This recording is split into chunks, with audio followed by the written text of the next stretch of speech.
If you want to speak in English fluently in 2025, then this video is going to be really helpful to you because in this video, I am going to share some valuable steps that made my journey a lot easier and helped me to improve my English in a short period of time. Because I know that you have been trying to learn this language for a long duration.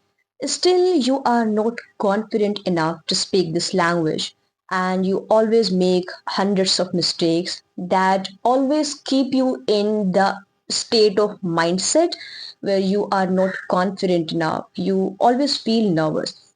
But don't worry, because in this video, I am going to give you practical stuff that is going to change everything for you and will help you to speak in English fluently if you follow them on a daily basis and pay attention to every single step. So the first thing you have to closely pay attention to is think in English. Now, you don't really have to overcomplicate when I say that you have to think in English. You don't need to worry that, oh, I have to follow another step to think in English. Because thinking in English is one of the steps that is very simple and you don't really have to overcomplicate and make it super complex. Let me make this point very simpler to you. When I say that you have to think in English, you don't really have to overwhelm yourself by thinking that how can I think in English? It's not an easy task because trust me, it's not as difficult as you think. You just have to keep it simple. And thinking is one of the easiest steps that can be done by anyone. But you have to make sure that you are paying closely attention to it. And by saying this, I mean you can think about anything just by immersing yourself in that particular thing. So here we are talking about learning English. Now the question is how can you think in English? So you just have to immerse yourself in English language by reading books, by reading anything, by listening, by watching. That could be listening to podcasts, that could be watching any YouTube video or watching movies. That can be done by anything, but you just have to naturally immerse yourself and your mind will automatically start adapting things. And I don't think thinking in anything like thinking in English is that complicated, because I remember back then I was really overwhelmed by the whole idea of thinking in English when everybody was talking about just think in English and you're going to become fluent in English, because I was already focusing on hundreds of other things and I did not have time to focus on one more step. So I just did not bother myself. And I remember after a couple of months, I started thinking in English. I remember I was just walking randomly on the road and I started thinking in English. Like I started getting the whole idea about the things that was happening around me. I started thinking that, oh, why this person is actually talking like this? Oh, why this thing is happening? And then I realized that I did not do anything intentionally. So you don't really have to worry about doing intentionally. But the moment you realize that you are thinking in English, you have to be mindful. You always have to pay attention to it and think more and more. Because if you do it, your journey of speaking in English fluently will become a lot easier. So I hope you got this point that you don't really have to overcomplicate it. Another thing you can do is talk to your pet or talk to any object. But I do not have pet, so I always practiced with an object and I still do it like till date. I mean, before recording this video, I was literally talking to myself, just staring at the wall as if somebody's listening to me or there's someone sitting next to me. Okay, it does not really sound scary or does not look weird and all. You don't really have to worry about it. But let me tell you the benefit of it, because I think we are focusing more on the improvement than the judgment. So make sure that you're focusing on this step too. If you have a pet, or if you have a younger sibling, or any, like little kid, you can talk to them. I mean, this is something I have done a lot. I had a niece, I think she was 3 or 4 years old back then, and I used to talk to her. I mean, I literally used to yap about random stuff in English, and it helped me to just get rid of the fear, because most of the time we are afraid of presence of someone. We think that what if people are going to think of me? But when you're speaking in front of someone who has no idea what exactly you're talking about, then I think that fear will automatically fade away, and you will start feeling way more confident. So if you have anything, or if even if you do not have anything, you don't need to worry about it, because you have hundreds of other objects. You can talk to any wall. You can stand in front of mirror. You can talk to your book. I mean, this is something I have done. I feel I have done way more craziest thing. I have literally spoken to every single object at my home. Now, the biggest question might be that what exactly you have to speak to them. See, if you are just starting out, if you have not spoken so much, then you can start by describing yourself, by describing your days, by describing your personality, and by describing anything that could be your favorite food, why it's favorite, what exactly you like about it. And yeah, don't try to be perfect.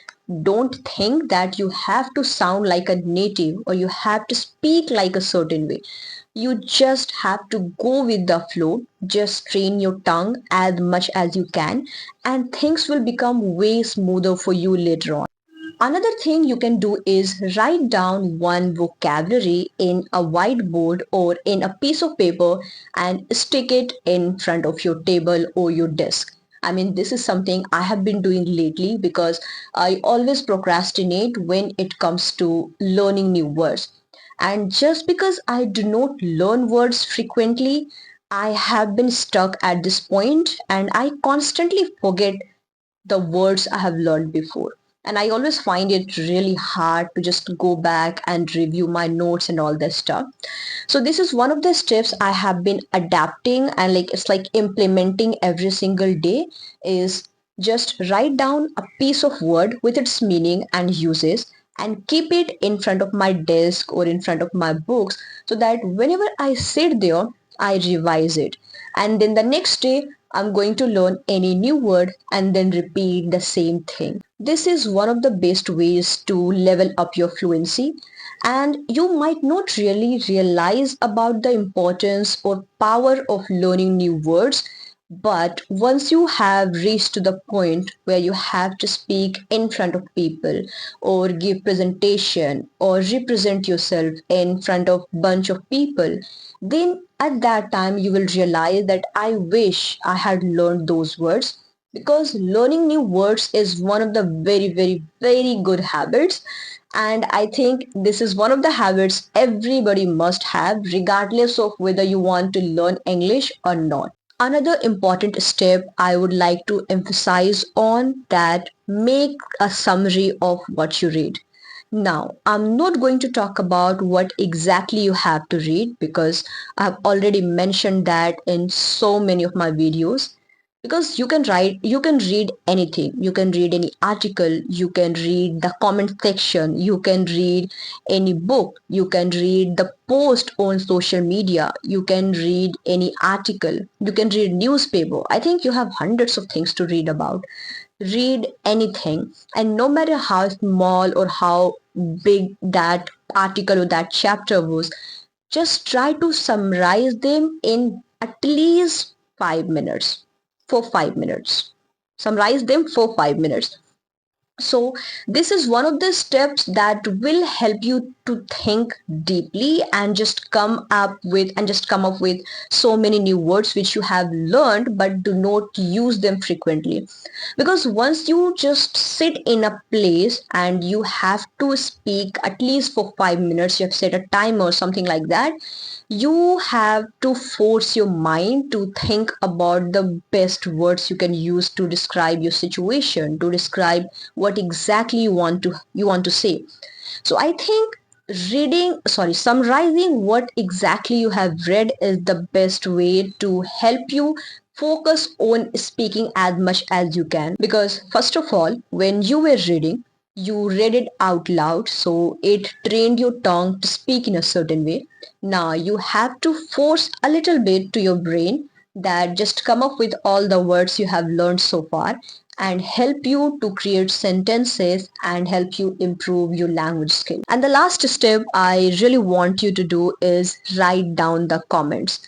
Now, I'm sure that you have been watching hundreds of videos every single day. You watch movies, you watch any videos, you watch related to your study, you are interested in any specific topic, so you just go and watch it. I want you to do one more thing, that whenever you are watching it, make sure that you're watching it in English. And the next step I want you to do is write down the comments. Now, you can write about anything. You can write what exactly you have learned, what exactly you are looking for, or whether this video is helpful to you or not. And yeah, I mean, if you found this video helpful, or if there's anything you want to know more about, then just write down in the comment section.